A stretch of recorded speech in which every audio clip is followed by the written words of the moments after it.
There is something that deeply unsettles me when I observe certain patterns in counseling sessions. I see men who are hardworking, competent, have built stable careers, and, at least at first glance, lead fulfilled lives, yet they apologize for simply existing. They literally apologize for being hungry, for being tired, or for having feelings. And when I ask them why they do this, the answer is always the same. I don't know. I've always been like that. But I do know. And after decades of working with men who grew up in families where love was a currency, I've discovered something disturbing. These are not personality traits. They are scars. Invisible scars that shape how you love, how you allow yourself to be loved, and why you keep choosing people who make you relive your childhood all over again. If you constantly feel the need to prove yourself, if calm love makes you nervous, if something inside you tenses up whenever someone shows you sincere compassion, then what I want to share with you today is not just a psychological observation. It's a set of puzzle pieces that explain why your relationships often feel like emotional battlegrounds where you never seem to win. What I've come to understand is that these patterns are not coincidences, nor are they strange quirks of your personality.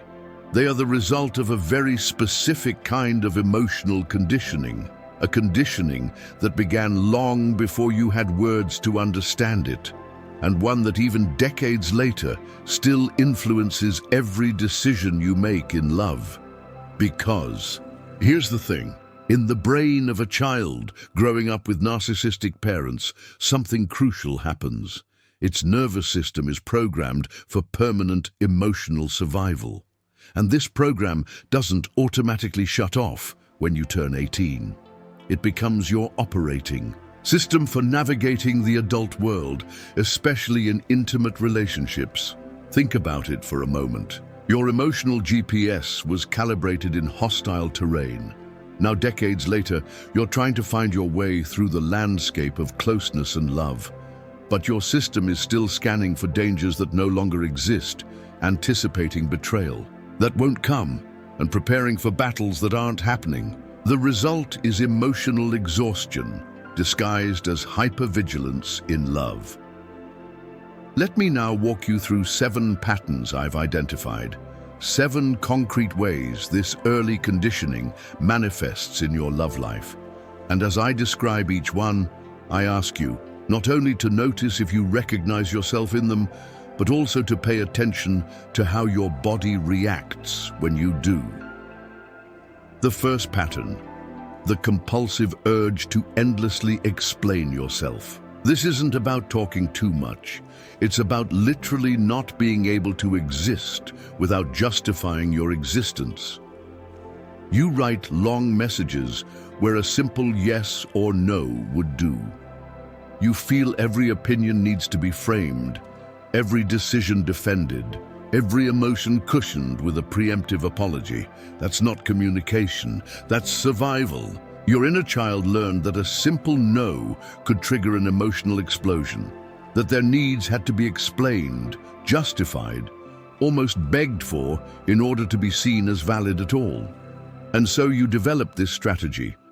If I just explain enough, give enough reasons, make myself small enough, then maybe I'll be acceptable. What's fascinating from a neurological perspective is that this programming affects your ability to set boundaries. For you, no isn't a complete sentence.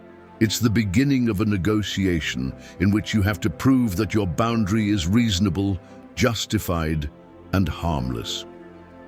But here's the truth. When you turn every boundary into a dissertation, you unconsciously invite others to question your right to say no. The second pattern, hypervigilant empathy. You have an almost superhuman ability to read micro-expressions, detect changes in tone, notice tension in body language that others miss. Before you even enter a room, you know who's in a bad mood, who's tense, who needs something. It seems like a superpower, but in truth, it's an early warning system developed to survive in emotionally unpredictable environments. Your nervous system was trained to detect emotional storms before they broke. You learned that your parents' moods determined whether there would be peace or drama, and that you would be blamed for things that were never your responsibility. So you developed emotional radars meant to protect you. But here's what I've seen over years of work. When you live in this constant state of alert, you can never truly relax in love. You become the partner who anticipates needs, avoids conflict, continuously adapts to the emotional state of the other. It sounds caring, but in reality it's exhausting. Intimacy cannot grow where everything must be constantly controlled. The third pattern, your emotional allergy to genuine tenderness. When someone is truly kind to you, when they offer sincere attention and affection without an ulterior motive, your body doesn't relax. It tenses up, it braces itself, it asks, what's coming next? What's the price? What does this person want in return? This reaction isn't paranoia, it's the intelligence of trauma. Your nervous system learned that tenderness in your family of origin was an investment that expected a return. Kindness was the beginning of manipulation. Declarations of love came with emotional invoices due with interest. And always at the moment you least expected it. That's why your body developed an alarm response to tenderness, as if it learned that kindness is a disguise used by dangerous people to get close. And today, many years later, when a truly good person enters your life, your inner alarm system goes off. Not because that person is dangerous, but because your body confuses tenderness with threat. What I've learned is that healing this allergy to tenderness doesn't come from convincing your mind that it's safe to receive love. It comes from your nervous system, learning to distinguish between manipulative kindness and genuine affection. And that takes time, and above all, patience with yourself. The fourth pattern, the constant performance. Even when you're alone, you're still playing some kind of role. You rehearse conversations you may never have. You rewrite messages 20 times before sending them. You adjust your tone of voice. You shift your body language. You choose every word depending on who's present, not because you're dishonest, but because authenticity feels like a luxury you can't afford. In your early life, being yourself was dangerous. Showing your true face meant risking rejection, harsh criticism, the message that who you are, as you are, is not enough. That's why you created different versions of yourself. The professional one, the social one, the family one, the romantic one.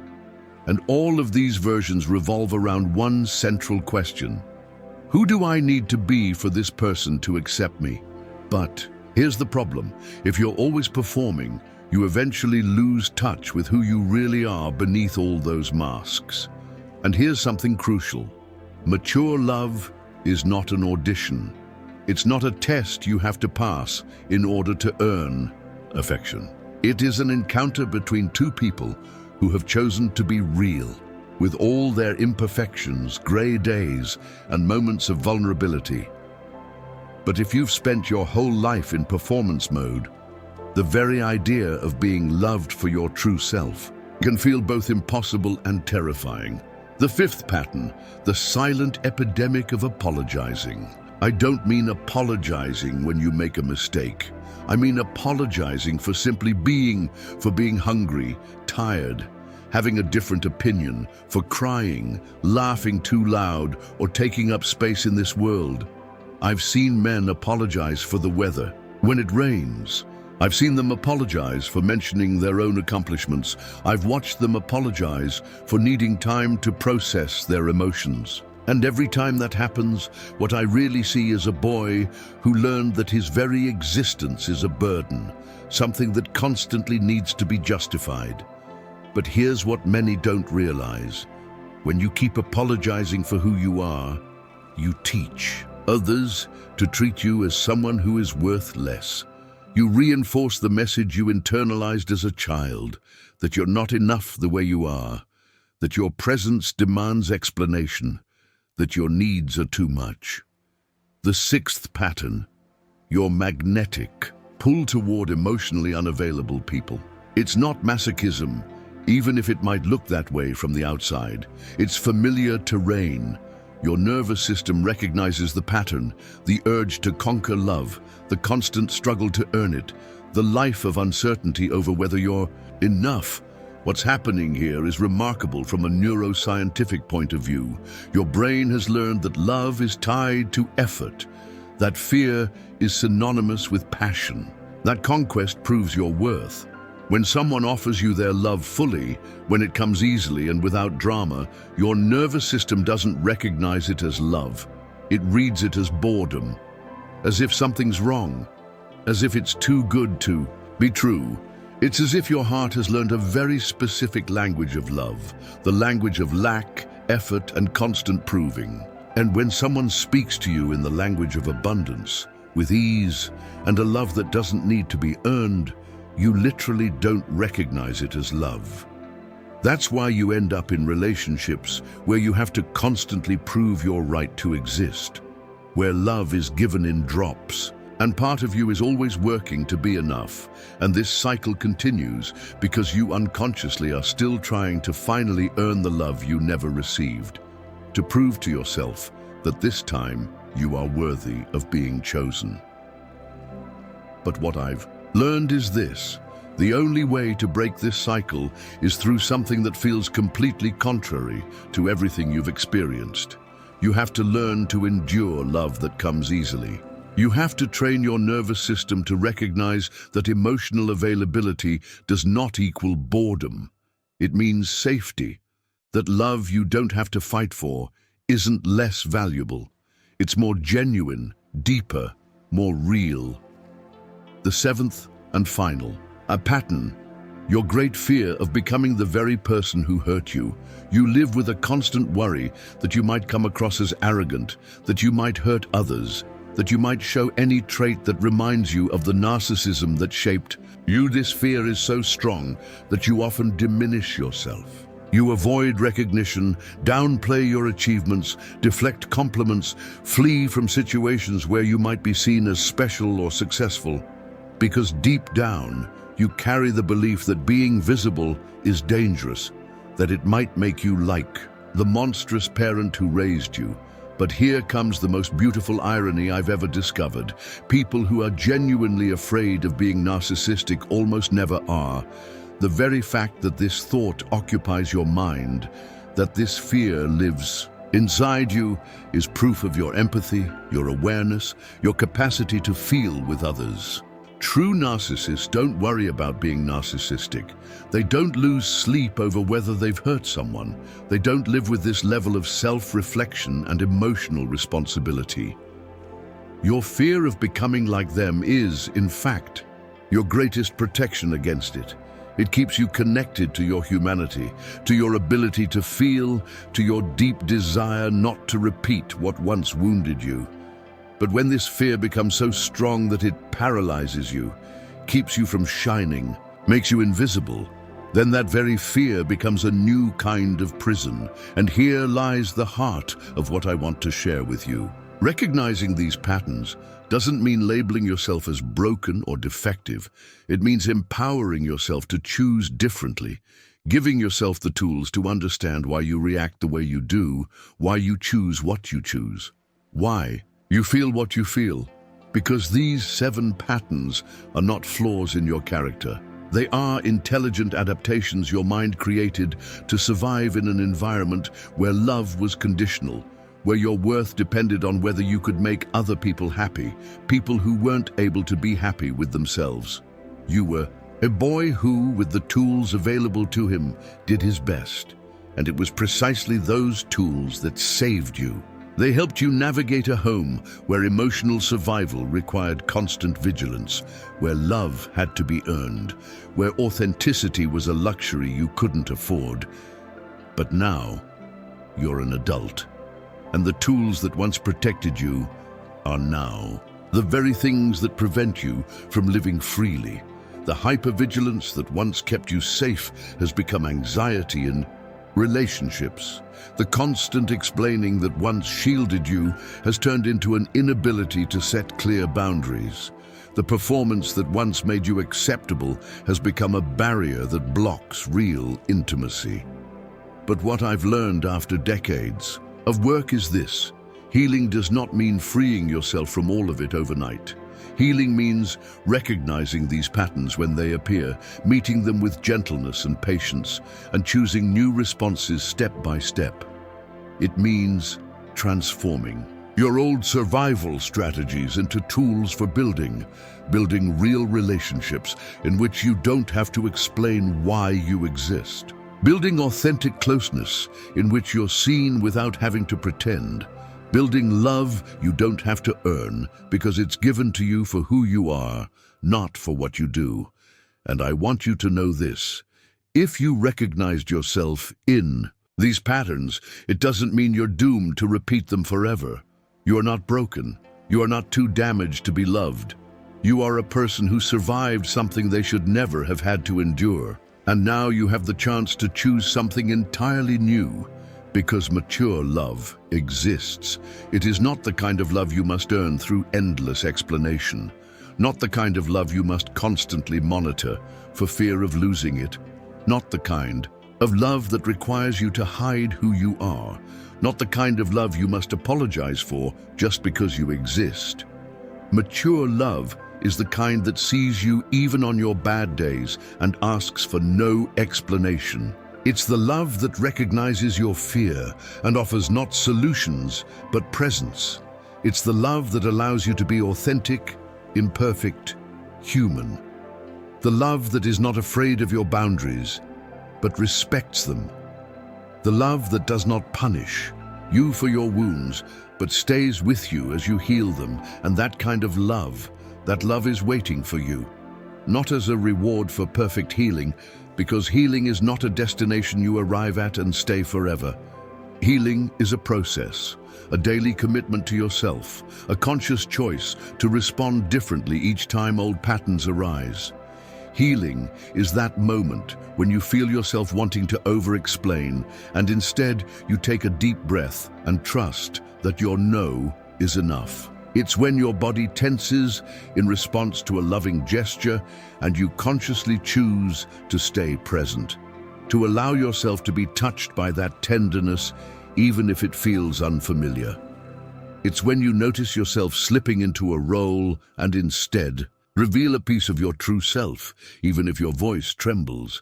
It's when you catch the apology forming on your tongue and instead say, "I need this," without explanation. It's when you feel drawn to someone emotionally unavailable and you consciously turn away, moving towards someone who is truly present, even if your nervous system resists because it doesn't yet recognize this kind of love. And it's when the fear rises that you might become like the person who hurt you, and yet you don't shrink yourself. You recognize that fear as proof of your empathy. And you allow yourself to shine, knowing that your light doesn't dim the light of others, but invites them to shine alongside you. Each of these choices is an act of extraordinary courage, because you are choosing the unknown over the familiar, healing over survival, growth over repetition. You are writing a new story with an ending your inner child never dared to dream of. Your story with narcissistic parents taught you how to survive in a hostile environment. But now you have the chance to learn something entirely new: how to flourish in a space of love, how to build relationships grounded in mutual respect, authenticity, and the beautiful imperfection of two people who have chosen to grow together. And I want you to know, this is not only possible for you, it is your right. You have the right to be loved without conditions. You have the right to take up space without apology. You have the right to set boundaries without endless explanations. You have the right to be seen, known, and valued for who you are. The love you are looking for not only exists, it's also looking for you. But in order for you to recognize it when it comes, to allow it to stay, you must do something that may feel like the hardest thing in the world. You must begin to treat yourself with the same tenderness you offer others. You must start speaking to yourself the way you would speak to your closest friend, someone who has lived through what you've endured. You must begin to defend yourself with the same strength you would use to protect someone you love. You must start to see yourself through eyes of compassion, the very eyes with which you look at others who've survived similar wounds. Because the deepest truth I've learned is this: you cannot receive love you don't believe you deserve. You cannot build healthy relationships while you're still trapped in a toxic relationship with yourself.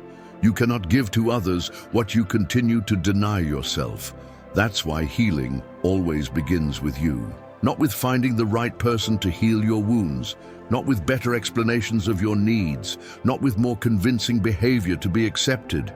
Healing begins with the recognition that you deserve love simply because you exist, that your worth is not up for negotiation, that you don't have to earn your place in this world, that you, exactly as you are, with all your wounds, your patterns, and your story, are enough. And from this place of radical self-acceptance, from this solid foundation of self-love, you can begin to choose relationships that honor who you are, not the ones that force you to be someone else.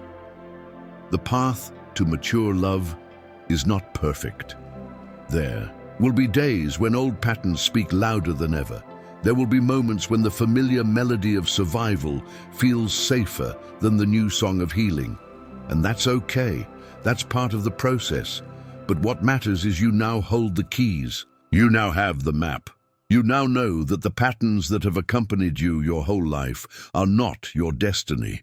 They are your starting point, the place from which you choose something different, something better, something worthy of the man you've become despite everything. And this man who survived, who grew, who chose healing over repetition, this man deserves a love that celebrates him, not one that merely tolerates him. A love that sees him, not one that overlooks him. A love that walks beside him, not one that keeps him small. That love exists, and you, exactly as you are right now, are worthy of it.